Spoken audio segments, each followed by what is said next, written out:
Ladies and gentlemen, I'm so happy right now to have with me producer Duran Jones and amazing director Victor Gabriel. We're here to talk about this short film from the Sundance Film Festival. It's called Hallelujah.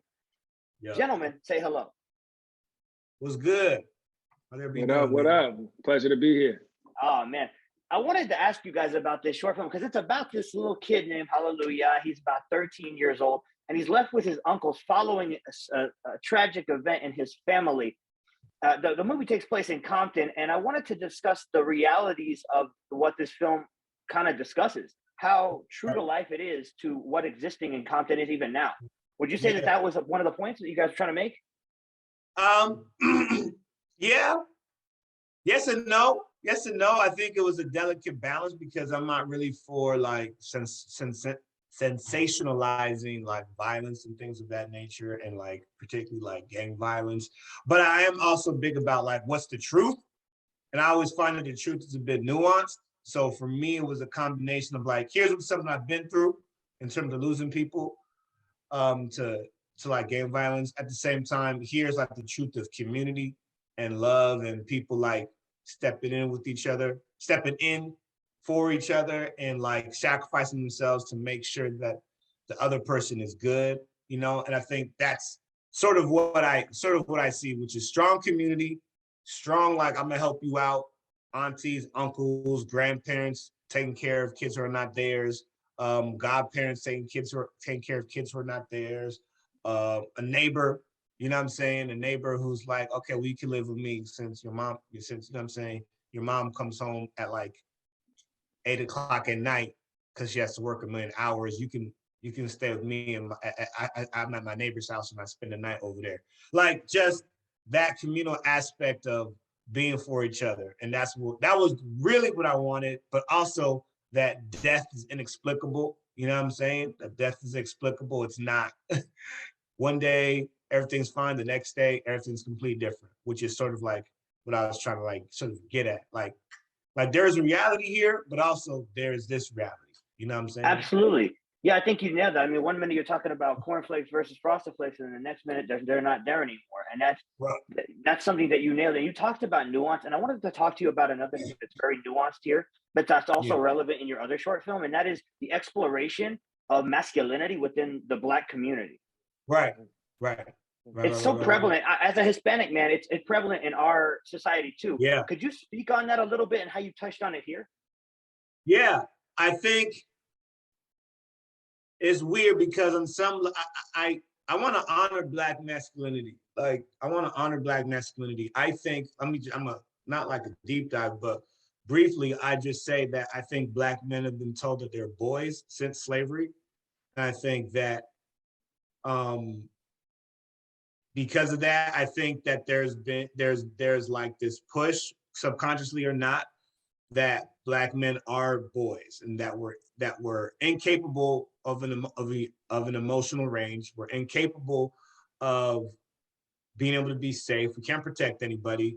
We're violent, sexual creatures. We're gonna hurt everybody. And I feel like it's even trying to convince like our own women and our own children that your Black men can't do anything to protect you and they're gonna end up hurting you. So don't listen to them. They're boys. And I think that there's that push to get just disrespected and unseen. And I'm just trying to make people like see the full range, which can be a range of like a very masculine presentation. And it can be also a very like softer presentation. It can be also very nerdy. It can be also very painful and funny. And that there's just a wide range of how we are, but I don't want to demean Black masculinity at all. I'm not a big fan of saying that Black male masculinity is wrong and toxic and things. I just don't. I'm not part of that program, but I am part of the program that says that Black men need to be accountable. You know what I'm saying? I am part of the program that says Black men need to be accountable and that we got to be accountable for our community. You know what I'm saying? But I think the only way for us to be accountable is to accept that Black men can be angry and can be aggressive and can be loving, right? I know, I don't know if you heard that hashtag Black Boy Joy. I don't know if you heard seen that hashtag. No. There's like a hashtag sometimes like in like Twitter or social media, and it's like Black Boy Joy. I've always hated it. It's like they'll show pictures of black men smiling and be like, hashtag Black Boy Joy, which I get what it is. I get like people are trying to say black men can be smiling and be joyful, but I've always felt that that was a bit like emasculating because I felt like, don't skip over my anger and my frustration to get me to be safe. You know what I'm saying? Which is what I always feel like people want us to be sanitized. And I'm not trying to sanitize black men, but I'm trying to live in truth. So if black men are like making mistakes, I'm not saying that we not making mistakes. Like if we fucking up, like I want to be like, hey man, we gotta do better, right? Off top, I'm not, but also, there's reasons why this is probably happening. Also, we deserve respect and honor, you know what I'm saying? And we deserve to be seen as kings and be the prize. Like we deserve grants and help, you know what I'm saying?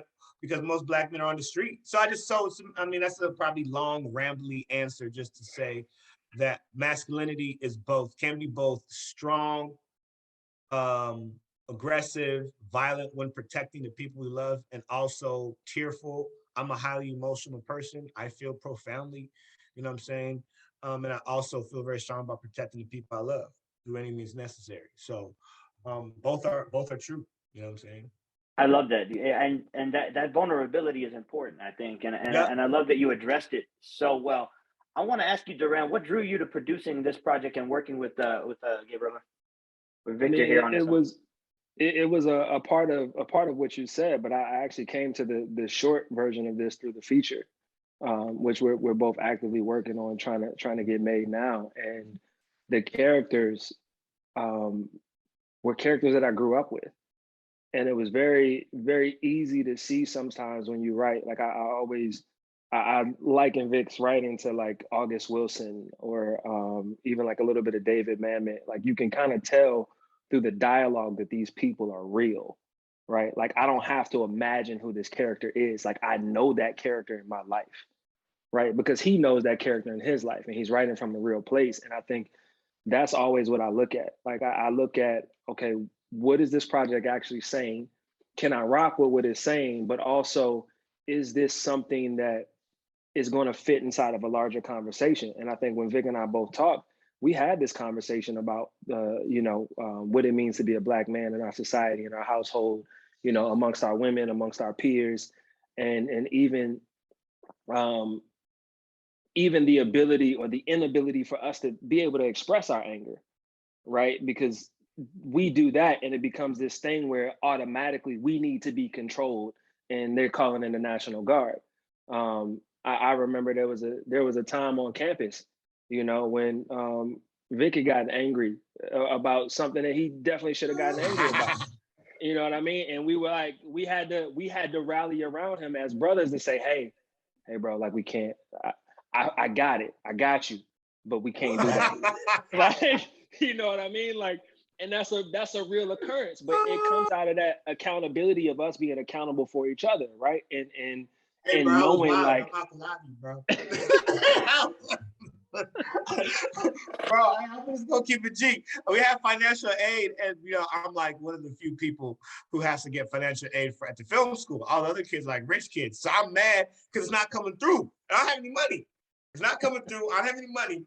And all the fucking rich ass white kids walk around here with like grants, and I'm just hot at the whole situation. The financial lady's full of shit, and I'm like, fuck this. And I was like, if I get like that, bro, I'm not like looking at myself. I forget like I'm like 220 or some shit. Like I'm a big guy, so I forget like I'm a big guy. I don't see myself and everything. I mean, Duran is looking like, bro, you got it. But it's like we gotta know that. Security. I'm like, nah, exactly. Fuck that, bro. Where does money at? But even one of our friends, who's also a director, he was out there at the time, and he turned to me after we kind of calmed everything down. He was like, "Hey man, Vic a big dude, bro." And I'm like, we're aware. We're like, we have to be aware, and society doesn't give us that leeway, right, to be able to express ourselves that way. And I felt like this piece, even from the feature, it was discussing that in a way that makes it palatable for people, but it also, there's a humanity inside of the characters that if you are an evolved person and a person that's actually paying attention, you'll be able to see that. And as Black men, we're not often painted with that type of nuance or that type of care, you know? And that's important to me just as a Black man in general. Like, I want to see more of that where I'm humanized and I'm allowed to have a range of emotions and not looked at as one thing that fits inside of this stereotypical box, you know? I really get exactly where you're coming from. I think that the Black and Hispanic communities, as a Hispanic, they're similar. They're painted with such broad strokes that they don't ever get to, and they don't get to ever enjoy the subtleties of being alive and being who they are and enjoying their culture without merit, without warning. And I think you touched on that so brilliantly, especially with the character of Shetty, who seems like he should fit a stereotypical role, but absolutely does not. He surpasses that. Paper, again, is a character that feels like a stereotype and tends to go into his stereotype, where Shetty is the counter to that, and they work as a good yin and yang for this young man, Hallelujah, that we meet in this short. And I gotta commend your writing, because I thought that the writing was brilliant, but the real key for me, and I gotta commend you on this, is that shot in the middle when the camera 360s around. What made you decide that? That's a brilliant choice, man. That's so funny, bro. That was a real point of contention during the cutting, because I have people like you who love it, and there's a good amount of people like you love it, but I also have people who hate it. So I have like it's like I get like that shot itself has caused a lot of we almost ended this whole movie because of that shot. Yeah, I was like, nah, bro, we keeping that. Like I told him, I was like, bro, we were thinking about cutting it, like cutting it in half, like it just was, because it just was getting like a lot of love, but also a good amount of people were like, it's too much. But the idea, at least conceptually, was ideas that I wanted, like most of the camera movement, before the flashback, after the flashback, is really like some dolly shots, but it's tripod, it's here, you know, it's cut, it's overheads, it's we had, we had the wides, we had some media, you know what I'm saying? But it's pretty, I would say, straightforward. The camera movement wasn't elaborate, right? The camera movement wasn't elaborate, intentionally so, because we're trying to capture some comedic, we're trying to, capture the environment, et cetera. We didn't want to be so artsy fartsy.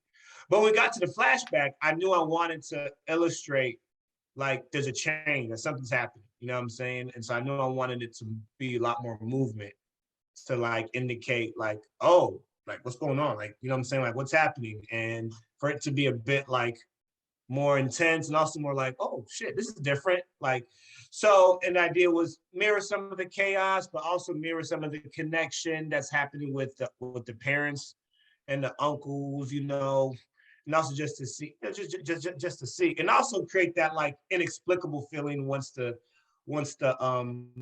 moment happens. You know what I'm saying? Once the big moment happens. So I want to feel like, oh, I didn't expect that. You know what I'm saying? Like I didn't think that was gonna happen. So that's really, that was a big part of the reason of why we did it. I found it effective. I found it, especially when that moment occurs, I found it a more affecting result. So I thought it worked just really well. I wanted to ask, I think it worked too. I think it worked too. I think when people are feedback, I think people are indicating, I'm a pretty like open with feedback. I don't run away from critique. I think it's, there's ways to illustrate maybe some more moments clearly, but that's the thing, we had no time. That's the thing about doing like I shot in my backyard, bro. We had no time.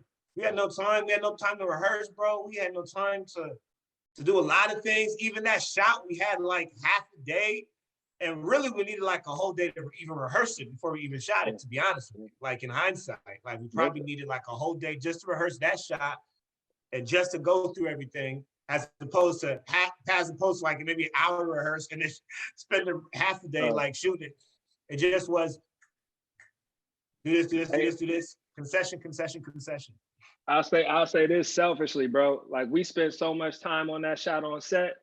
By the time we had those conversations in post, I was like, bro, we can't cut this shot, bro. I'm like, I told him, I was like, bro, you don't pump fake from half court. Like, if you're gonna shoot that joint, you gotta shoot it, bro. Like like this shot, and it's a beautiful shot for me too, because it's like the characters having that moment of having that memory, right? But it's also this outer body experience. When you have memory, you're outside of yourself. You're looking at what has happened and circling around that whole thing. Like, that's your mind piecing it all back together in this way that's disorienting.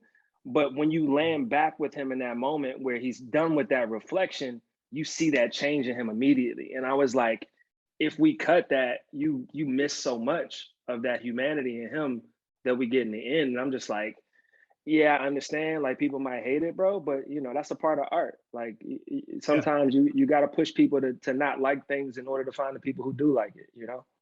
I got to say that your opening statement there, your opening sentiment was the most producer thing you could have said. There's no way in hell we're spending all this money and it's not getting it. All day, bro. You using the shot, bro. It really is. That's how you But I think you're right. I think that it does add a lot, but art's not made to be liked, man. And I love that you guys understood that. I wanted to mention one last quick thing here before I go into the outro here.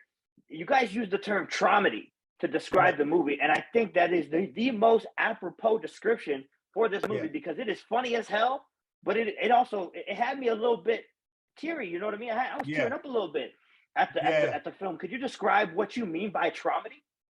Well, I mean, I think you said precisely the thing. It's, for me, it's finding it's finding like the dark moments and the traumatic moments that I find a lot of comedy in. And for me, it's like I find a lot of humor in like death and suicide and even abuse. Like, I just think trauma is funny. I think where it's uncomfortable for people at times is because the assumption is that because I laugh at it, it means I disregard it, or I don't have a connection to it, or I don't care for it, which is the opposite for me. It actually means that I've had my strongest moments of connection, and probably because I'm a therapist too. So I see this happen all the time with me in therapy as a therapist, my style. Like, I'll be laughing with someone about some crazy shit, and then we're crying in like 2 minutes later, or we're getting emotional about it. But we are laughing hilariously about something wild and crazy that is probably taboo to be laughing at. You know what I'm saying? I always say, if you go to a NA or AA meeting, go have meetings with addicts and those who are in recovery from drugs. I'm gonna tell you, it's funny as shit. It's super. You want to go listen to someone tell you about the time they almost overdosed.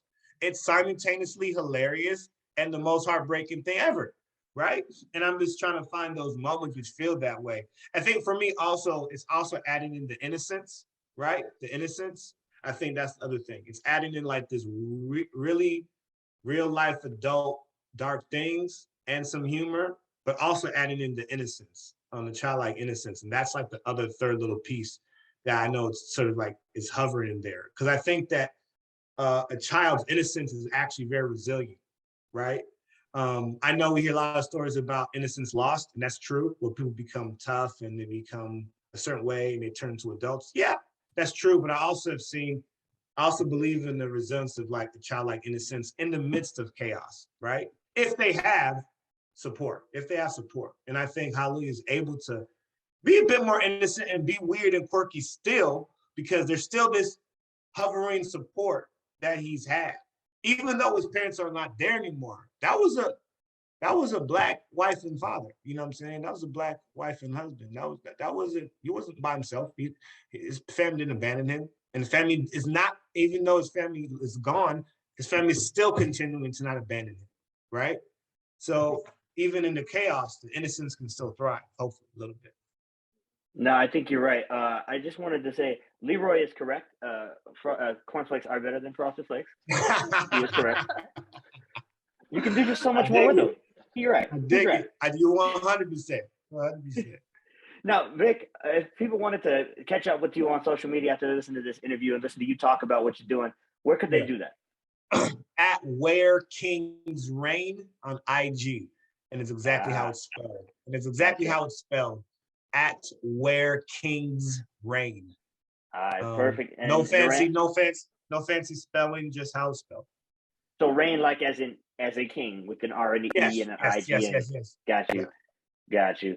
Because you got to be careful with these people. You got to make sure you tell it Yeah, because they'll think rain I like. know. Is it like rain? Right, exactly. Like rain, Exactly. which is a bar, by the way. Which is a double entendre. But nah, just rain. And Duran, where can they find you? At I am Duran. I spelled out EYEAM Duran, DURAN. All right, because I really want people to see this thing, man. I think it's so damn good. I've seen about 12, 15 different shorts, and I this one's probably my favorite one. Oh, man, that's dope. Thank you, brother. I think it's important too that they follow the page for the short, because we'll be doing updates on our progress and everything for that. And some of the other things that we'll be doing for this, just the entire run of Sundance and the other festivals that we're in. And it's a Black boy named Hallelujah is the IG for the short itself. Gotcha. I also want to shout out another brother I met. His name is Walter Thompson Hernandez, I believe. If I go, will they miss me? That's another short that's like very fire, very, very, very fire. Yeah. Yeah, you know what I'm saying. I love that. I'm gonna check that one out just because if you're vibing with it, I'm gonna check it out because this one has dope. me vibing. It's dope. It's dope. It's more like I said, it's more like a meditation. It's very lyrical. It's very lyrical. It's very poetic. It's dope, man. Super fire, super fire. But if I go, will they miss me? I'm a big fan of it. So it may be something to check out, man. I got two others for you too that I watched last night. Precious Hair and Beauty and Iguni Goon.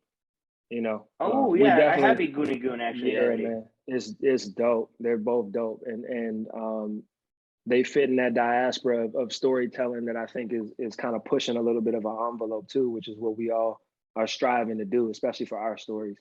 Yeah. I got to tell you, man, I'm hyped to see if that feature gets made because I would love to see the feature. It's getting made, bro. It's getting made. Yeah, definitely. It's getting made. I can't wait to see the feature, man, because I want to dive in more with Shetty. I want to dive in more with Pay. I want to know more about these characters. You know what I mean? I need more Leroy too, though. You know what I mean? We gonna see, brother. We gonna see. You know what I mean? I just need more. I need more of these characters. I love the environment and I love the reality of what it is. I grew up near Compton myself, so I get it, you know? And I just wanted to say thank you, dudes, for joining me this morning. I appreciate you giving me any part of your day and any part of your time with you and talking about your movie. Guys, if you have any chance to hit up the Sundance Film Festival and check out Hallelujah, check this out. It's one of the best shorts I've seen in a long time. You have anything else you want to say before we let you go, Vic and Duran? No, man. Just thanks to you, brother, for allowing us. It's good to see another Hispanic brother. You know what I'm saying? On here, whenever I see my brown brothers and sisters, I'm always happy. You did what I'm saying. Grew up around them. But I'm blessed to be here. I'm just honored that you allow us to do. You know what I'm saying? People don't get to do this, so I'm happy to. Thank you. Oh, it's not a problem at all, man. There's a lot of us brown folks in here, man. We're just trying to work as hard as we can and as hard as we have to get that notoriety. You know what I mean? Listen, bro, you're an example. You're an example to me. Thank you. And my pleasure. Duran, anything else you wanted to say, bro? Same thing, man. Same thing as Vic always says. We just got gratitude and love for everybody showing us and supporting us, you know, throughout this whole process. And you have earned every bit of it. You have earned every bit of that gratitude and every bit of the respect that people need to show this short because it's fucking fantastic, man. Good stuff. Thank you, man. Guys, it's been our pleasure to have Victor Gabriel, Duran Jones speaking about Hallelujah for Film Snob Reviews. This is your boy William, and we're out.